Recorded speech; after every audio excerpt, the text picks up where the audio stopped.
Well, hello everybody. Danny and Wanda back from Pecan Grove. Guys, it's actually starting to rain a little bit, so I had to quit painting. I hope it don't wash my paint off, but we got it all, most of it painted. I hadn't got all the little intricate details done, but I got most of the stuff that could get wet done. Went ahead and stuck the pipe in, getting ready to... Yep, we didn't have the door. Got the firebox pipe laid down there. It's all in. Got the latches on. Went ahead and set the big black pot in here. I gotta get my shop vac in here and vacuum everything up real clean. And we got our pipes up in here to hang the stuff from up in there. We got that done. We got our racks will be here today. My racks are supposed to be in today, so we can build our system to put the racks on. I was fighting with the latch, guys, because it's raining out here and the wood is a little bit damp, starting to swell up just a little bit. And me, I'm such a perfectionist. I get everything to where it's really tight and smooth to it. So I got to do a little work on the inside of the door. It'll be fine. But I got everything, you know, most of it painted. Now, I didn't do all the trim up under in here because it's starting to rain and we have a chance of rain today. So I wanted to mainly just get the outside part done. We've got, you know, we got everything done. We got our smokestack in. Yeah, you didn't have that last time. Yeah, I'm hoping that the 4 inch is going to be good enough. If it's not, me and Mr. Tim talked. We'll just do a 5 or 6 inch and come out with it. It ain't no big deal. I made it where it can all come out, so that won't be a problem. So this is where we're at. You know, I've got the framework basically done. I've got to build the firebox, and I've got to build the rack system to go underneath here and up to hold all of our wood in here that we'll be using for putting in here to smoke with. I just wanted to get all this up, get it painted. I want to get the firebox built before I actually put all this in here because I don't want to have to be fighting to get up underneath it to lay bricks and stuff like that, banging my head around and all. Probably right now what we will do is just use the black kettle in there to build a fire in when we get the racks in, where we can go ahead and just start utilizing the smokehouse and start using it. That's our plans anyway. So, and we planning on getting wet. Well, I hear the rain coming. So, guys, we got to get out of here. We just got a box in the mail from Edible Acres. I think they got a YouTube channel. Ms. Vicky Savage had ordered us some hazelnut trees. There's a whole bundle of hazelnuts and a bundle of Carpathian walnuts in here. I think there's 10 hazelnuts and was it 5? 4. 4 Carpathian walnuts. So I've got to I got to take these now. Looks like they're trying to bud on it already. I got to go get these and get them set in some pots and get them ready to try to root them pretty good where we can get them put out this spring. Thank you, Ms. Vicky, and thank you, Edible Acres, for making this possible. Okay, guys, we came in here. We got kind of like a little temporary setup system here. We ordered some stainless steel grating system to go in here. I think I have enough room. I might measure it. I might have enough room for one more. We might. But either way, you've got enough to put I've got enough to put in the middle. middle. Smoke comes all around. Yeah, I've got that. I got the, like I said, I got the pipes up here. We can put the hooks on to hang the bacon and stuff like that. I'm just trying to take it one step at a time, get as much done as I can, so we can use this thing here before long. I'm really excited to be able to get it where we can use it. It's early in the morning out here. Sun hadn't come up yet. We're listen, you hear the robins? We have robins here this time of year. They don't usually get here till February, but they're here early this year for some reason. I guess that means there's cold weather somewhere north of us. But I've been picking the peppers. Miss Wanda's been running around with the water hose, dragging it around, watering everything.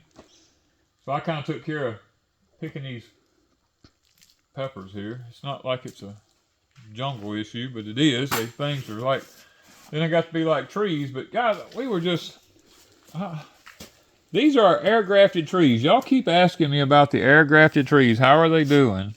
Well, they've taken over a corner. They took the corner over. Can't even get to my GreenStalks to even think about filling them. No. Look at these. Guys, this is the fig trees. Look at this. These things has grown like 2 foot.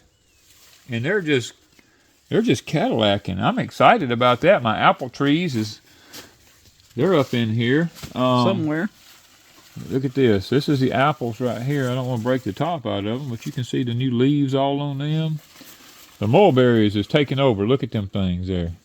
They are doing fantastic. So Air grafting worked. The air grafting. There's another fig tree mixed in with all that back in there. If we can just keep it alive till...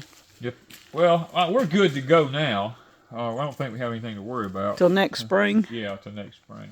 Because if it gets too cold, the leaves are just... The only thing that bothers me is the fig tree, because the fig tree has a lot of new tender growth on it right here. It's just been so hot. And all of it has new tender growth on it. The mulberry, all this is all new and tender. It ain't been hardened off. The freeze, if we get a hard freeze, could kill it, but it don't look like we're going to have no freeze, so I'm not really worried about it. We'll have 2 nights somewhere. Somewhere around January the 15th or somewhere on. And look at you, Briar. Yeah, the Freedom Blackberry has done taken over. It's done mingled in with the peppers over here now. And since I messed my knee up again, I can't climb to do anything with it. So I guess it is what it is, and it's done starting to sprout out here. It's going all over the place here, which I don't care. I mean, we just got to get it up to the top and run around. Yeah, it can do what it needs. Everything in the high tunnel seems to be doing fairly well.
Nice tomato, lots of blooms, and for indeterminate, yeah, they're just going crazy. I don't know if I even believe that anymore about plants.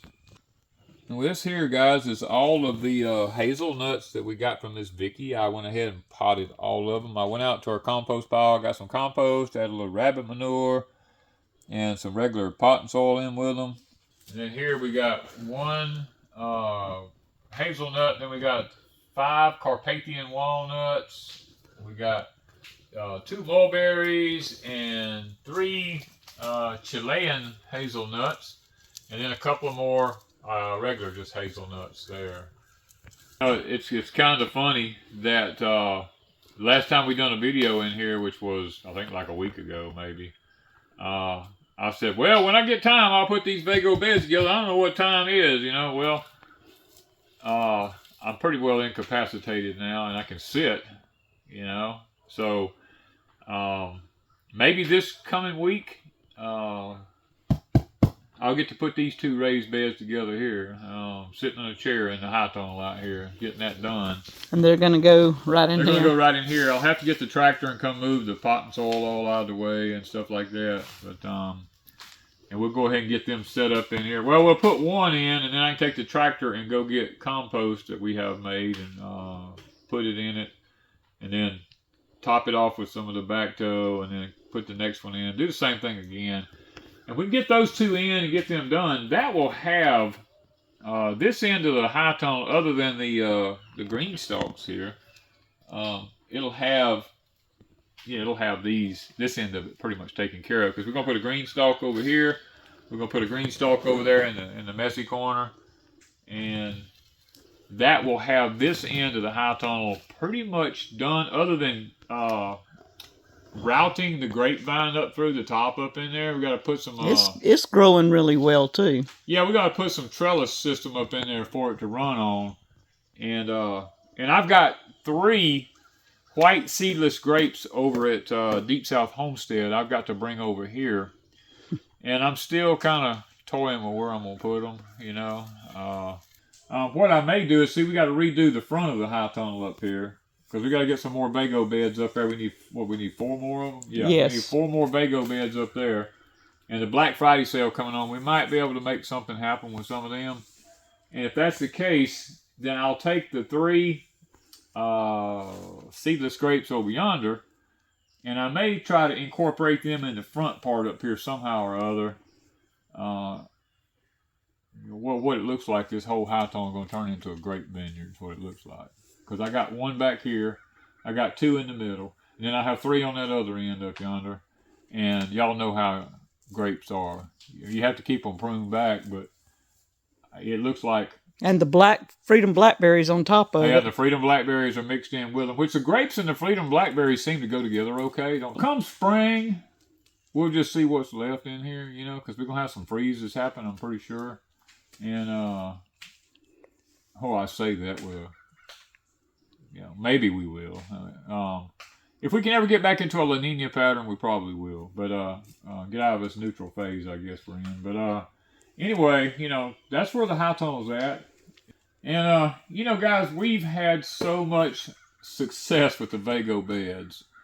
We're going to leave a link in the description down below for the Vego beds. The Black Friday sale's coming up. May already be going for all I know. I hadn't even looked, to be honest with you. But I know they're having it because they done told us they're having it. So Miss Wanda usually handles that end of the deal. I don't. But if I could ever encourage anybody to do anything, they're worth the investment. I'm gonna tell you. For what we have, we were skeptical because of our intense heat down here in the Deep South, that these things were going to just, because they were metal, they were going to just get too hot. Well, come to find out, because of the coating they have on the outside of them, and then a white coating they have on the inside, which is food grade safe, that seems to be a big reflector of heat, and we've not had one of them even get hot. I mean, they don't even get warm, and I'm totally shocked. We have some outside, we got them inside.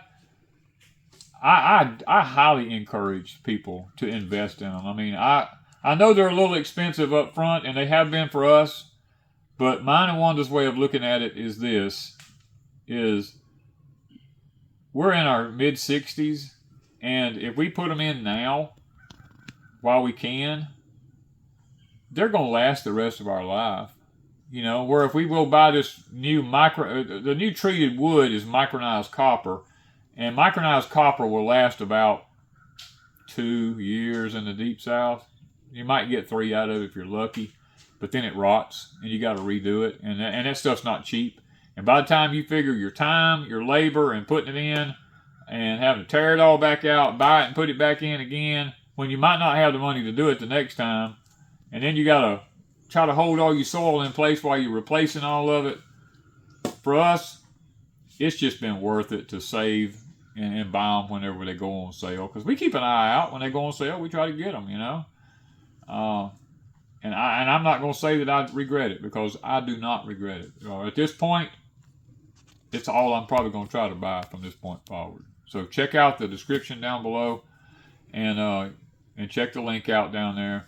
And you might even get a deal on them if you go check them out. And then the Grower Solutions. Guys, I mean, this makes high tunnel number 1, 2, 3, 4. And I don't regret any of them. I mean, because literally, they have been worth every penny that we spent on these things. I mean, literally, every penny we spent on them, I have no regrets whatsoever. We have been able to keep food throughout the whole winter in these high tunnels. And, well, there's a link in the description down below for the Grower Solutions on that. Plus, Grower Solutions got the soil sample kits, that you can get. That's the one thing. Now, if I had to say anything about anything, it would be test your soil, because Wanda and I have been getting really serious about keeping everything tested. And it speaks for itself. Literally, testing the soil, you get nutrient-dense food. You don't get food that's void of minerals and void of nutrients. You get what's called nutrient-dense food, which is healthy for the body, and it's good for you all the way around. And then on top of that, green stalks. Lots of people have small areas and they can't grow any other way. The green stalks are really nice. We're going to be moving the strawberries out of this bed over to the green stalks as soon as we get a chance. And that's what we, in our personal opinion, herbs and strawberries is what we have found works really well with the green stalks. Now, there'll be a link in the description down below also, and I'm sure they got a Black Friday sale going on like everybody else. I don't know what else to say other than I got to try to get up, and I got a few things I'm going to try to do today. If I can manage it to make it happen, we can get everything taken care of. Between Chris, Tim, and I, and Heidi, we're going to make it happen. We're going to try to make sugarcane happen. I mean, I hate that this happened to my knee. It's the old devil. I hate that. I hate him. I hate the devil with a passion, you know. But the Lord has permitted it for some reason, and probably to slow me down, because I'll be honest with you, I'm like the Energizer Bunny. I just keep on going, you know. And even with my knee, I'm going to probably still keep doing some things. But we're going to make syrup. We're going to make syrup if I have to sit on a stool and do it, you know. I may end up like my grandfather. My grandfather was a shoe cobbler, and he always sat on his right leg for many, many, many years, sitting on a stool in his cobbler shop. People always thought he was one-legged, because all you ever saw hanging off that stool was one leg. He always was cold-natured, and he always had a big shirt on, and his leg was doubled up under him, sitting on that stool, and the other one hung off of the stool on the other side, and for many years, people thought my grandpa was one-legged, which he wasn't. But maybe that's why. It was his right leg he sit on. Maybe that's what's wrong with my right leg. Maybe I got a weak right leg because of my grandfather. I don't know. Anyway, love you guys. Thank you for watching. We'll see you on the next video.